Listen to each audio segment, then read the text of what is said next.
Hello and welcome to how to do a full ILS approach and do it well as a blind pilot. So there's four main things that I've written down here which are the main staples of getting a successful ILS.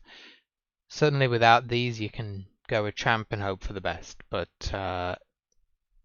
we have to babysit it a bit and we have to do things right and realistically if we're going to be able to be getting the ILS and get it successfully, and this is what I want to talk about. So the first thing on the list is here, approach briefing. It's important you do a full briefing. You do it in your head if you like, but as long as you know the basics. So go to tramp once you've associated your arrival, your star and your approach. Go to the context menu when you're on that text and go to copy procedure as text, and I would recommend just dump it into a notepad file so you have it ready and whenever you need it easily accessible to you. So you'll have the three parts to it. You'll have your star, you'll have your approach, and you'll have your missed approach. Your star is going to be obviously the precursor to the approach. It will have altitude restrictions. I would recommend looking at any restrictions, familiarizing yourself with them. If there's any restrictions that are open, for example, descend to 10,000 feet or above, I'd recommend going to tramp, finding the waypoint for that, and go to plan point settings, set altitude and speed, and pre-code 10,000, because although you technically can be above 10,000 or whatever the altitude may be, if it's an open restriction, tramp is always going to try and put you very high. And whilst it might be okay to be a couple thousand feet high, if you're 10,000 feet above or whatever way you're supposed to be, that is a problem and you will struggle to get down. So pre-code your restrictions for your star, make sure you're familiar with the speeds as well. If it's a manual termination star, if you've got to fly a heading, that's your job. You need to look where that is for the waypoint, and when you hit that waypoint and you pass it, you then need to type in manually the manual termination heading and wait for further instructions from ATC. If they haven't given you any, you maintain that heading. That's what you do. You don't go any further. So let's pretend you've done your star. Now you move on to the approach. The most important part of the approach briefing is finding your ILS intercept altitude. Every briefing that you have will not specifically state this. The tramp briefing will not, but you can figure it out. It's usually the last altitude that you will hit before you then begin descending to the runway. So it might say something like cross a X, Y, or Z waypoint at 2,000 or 3,000, and you'll probably see a couple of waypoints where you're leveled out at this altitude. This is your final intercept altitude where you will get the glide slope if you don't already have it. If you want to double check in tramp, you would go to the tramp waypoint tree view, go to the very end where you've got your airport, and you'll go up and you'll have a bod waypoint probably where you'll begin descent from that final altitude. If you look at that, you'll know your altitude that will be your intercept. If you're on VATSIM, this is probably the final altitude they're going to clear you to on the approach, where you'll level out possibly and you'll get the localizer and the glide slope. I would also recommend going into the plan and then aircraft section. Make sure your aircraft is well configured. Usually if you're on ILS approach, I would set an average descent rate from top of descent down to when you are intercepting the ILS of about 1,500 to 2,000 feet per minute. That'll make sure tramp keeps you on profile, and you can pretty much go anywhere in between there.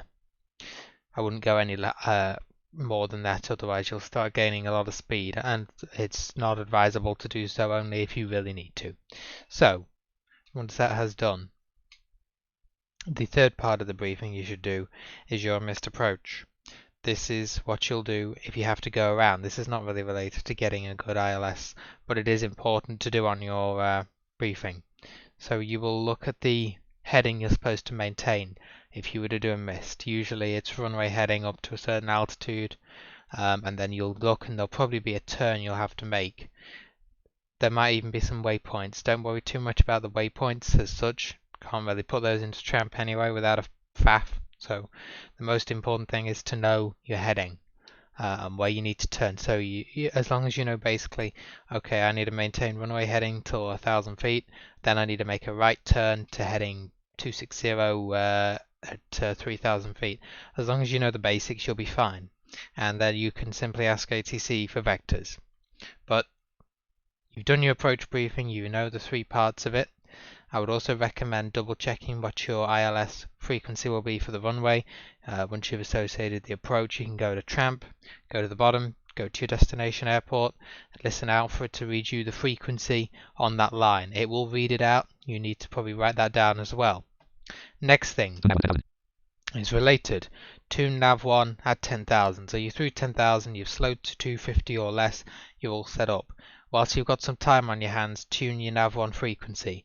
And I cannot say this enough, I've seen a good few pilots not tune nav1. If you don't tune nav1, you're never going to get it. You can try flying around for an entire week, entire month, entire year, you will not get it. It makes no difference, because nav1 is the only way, or nav2 if you like, but whatever, tune one of them, you've got to do that to pick it up. Do not rely on tramp to tune it, because if tramp does not register that you're on the approach, it will not do it, especially if you're getting vectors. It's a pain, so tune it yourself at least 10,000, get it out of the way, and then once you've tuned it, leave it alone. Don't go to M2, don't go to approach. You might see the glide slope come in. If TFM tells you the glide slope's alive, ignore it. You're too high, you're not going to get it at this point. You are not tuning, you're not doing anything else other than tuning it. So next thing. Okay, so this is a common question. How do I know when to go to M2 and approach mode? And what's the difference between approach mode and localizer mode? Okay, I'll tell you. If you've got ATC, you're in luck. They're going to vector you, and they're probably going to tell you one of a couple of things. They might say, maintain your current heading, establish on the localizer. If they do that, you have clearance to maintain your current altitude and get the localizer, and you will go M2 and control O, which is localizer hold, until you get the localizer. You will not do control A because you do not have clearance to intercept the glide slope and descend. If ATC tell you on your current heading, for example, to establish and descend with the glide, you will then do M2 and approach mode, and you will get the glide slope. Always make sure when you hit left bracket M that TFM says negative 3.0 degrees, which will be the standard glide slope path. If it says negative 360 degrees, that means you've not yet got the glide slope, and it's not safe to go to approach mode. If you do, your plane will smash itself to pieces on the, it will just nosedive or begin a climb, whatever. It'll go crazy because there's no glide slope there. So don't activate approach if there is no glide slope until it says negative 3 degrees, which is the standard, as I say, for most glide slopes. So let's go with the first scenario. Okay, ATC has told you to get the glide and descend with the glide after you've established. So you maintain the heading, you maintain the altitude, you're in M2, approach mode goes on, and you'll hear heading lock and eventually altitude lock go off. Once that happens, your plane will begin descending. You have to make sure you're in the right configuration here. So monitor your speed, maybe about 180 knots to when you actually intercept is a good speed, but monitor it carefully.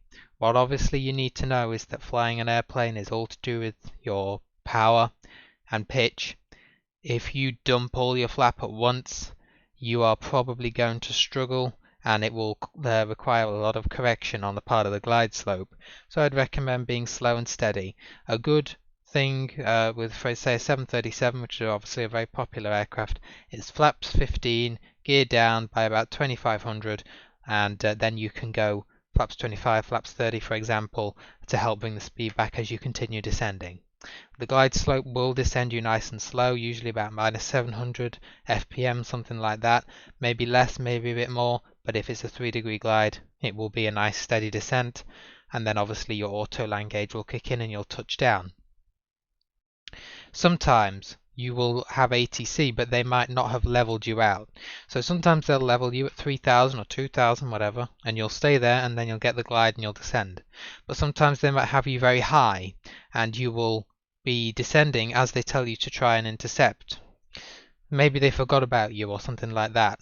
Whatever the case may be, if you want to still try and intercept, the best way is to obviously make sure your glide is showing 3.0 degrees. When you see that it's come in M2 and approach mode, but you probably won't hear the glide say altitude lock off. You'll probably hear it say something like up 90% or something like that.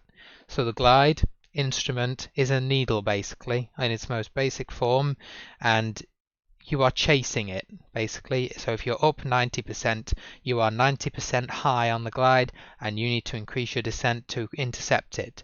If you are 90% low, you need to level out, stay there until you have the glide. So let's say you're high. It's even more important to be careful about speed. I would slow it back to about 180. You can use a bit of speed brake if you really have to. You can go gear down. You can go quite a bit of flap, and you can chase that glide with a descent rate of about minus 1500 to minus 2000 FPM until you intercept the glide, and then obviously the glide will kick in and bring your descent rate way back up to a more stable rate, because you wouldn't touch down at any rates like that, of course. A good thing that most airlines will give you is that if you're at 1000 if you're at 1000 feet and you are stable, you can continue. Stable basically means you've intercepted the glide, your descent rate is relatively stable. They all have different margins with how much kind of out of control your speed can be. Usually I believe it's something like plus 10, maybe minus 10 and plus 15 knots. I think that's the margin of error. So if your approach speed is 140, you could be at either 130 or 155 to class as a stable approach, because they calculate that that is correctable. You can put in some power or whatever, or you can bring the power back. You can probably correct that. If you are, at 1000 feet at like 180 knots, or your descent rate is very unstable, you need to go around. Simple as that. And that's a tutorial for another video on how to do go around. Okay, that's how to do it with ATC. Here's how to do it without ATC, because there's a little bit more to it. So, watch your configuration, we talked about that, but here's the one that I'm interested in. Wait for your heading to align and the glide to come alive. So when you have no ATC, you're going to wonder, well, when do I need to go to approach mode then? Well, obviously Tramp will hopefully have set the intercept altitude for you and you'll be on a descent. The temptation is just as soon as it goes glide to 3.0 degrees, as soon as you see the glide alive, just go approach mode M2 and sit there and wait. Problem with that is you don't want to intercept the localizer too early and then for the localizer to turn you on final only to realize you're too high. So the best thing to do is intercept the localizer at the correct point. In general, you'll start to see Tramp turning your heading towards the runway heading. It might not be exact, but it'll be a general direction. So for example, if Tramp is currently flying at a heading of 150 and you're attempting to land on runway 27, you are not going to go to approach mode and try and intercept the localizer and glide, because even if your altitude is, like 4,000 feet, 2,000 feet, you're not in the right direction to even intercept it. You need to wait for Tramp to start turning towards the runway. You can look at the heading bug with left bracket H, see what Tramp is doing. When you start to see, for example, if we use our example of we're on a heading of 150, we need to get to runway 27. When you start to see Tramp making a right hand turn pretty steeply, you can go, oh, it's making a turn towards final or towards the localizer. Let's get M2 and approach mode on and see what we can get here. You'll always know the heading of the localizer because you'll hit left bracket N and TFM will tell you the heading of the localizer. So again, and then it will be the same process. If you are low, you'll level out and then you'll intercept the glide. If you are high, you will perform the intercepting a glide slope from above procedure. That is how to get a glide slope successfully. But the most important thing is to brief and to know what Tramp is doing. If you get yourself too high, then you're not going to intercept it. And don't rely on Tramp to do your altitudes for you.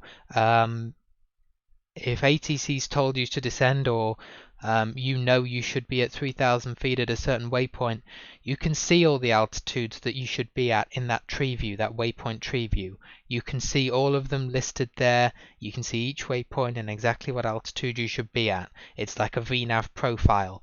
Don't just tramp to just descend on that profile properly. It might not. You might have a dodgy aircraft, or a tramp might just not be working well because it's dodgy. You might have to take over. You might have to realize, oh, I need to be at 3,000 at this specific waypoint. Okay, we're not going to make that. I need to intervene here and set 3,000 myself and begin a descent. You have to be proactive and you have to be thinking ahead. Far too many pilots that I see are not ahead of the aircraft, and they have no clue what it's going to do next. So when Tramp starts doing something, they want to know, why is Tramp doing this? Why is Tramp doing that? Oh, Tramp is stupid. It's not, and sometimes it is Tramp, but sometimes it's just that you don't actually know what your aircraft is going to do, and then you're not prepared, and then you miss the glide, and if you miss the glide, it can cause all kinds of problems, especially for blind pilots, because it's not as easy for us to just say, oh, screw it, I'll take the autopilot out and go visual. That's what a normal pilot will probably do. If it's great conditions and they're a little bit off the glide or offset on the approach, they probably say, well, we'll just take it out and go visual. Not an option for us. So we either get the glide or we do a go around. I hope you enjoyed this tutorial and it was useful. I will do other tutorials on how to do go-arounds, how to fly RNAV approaches with tramp, or things like that, but this is just a basic one on how to get the glide. And any comments, of course, leave below.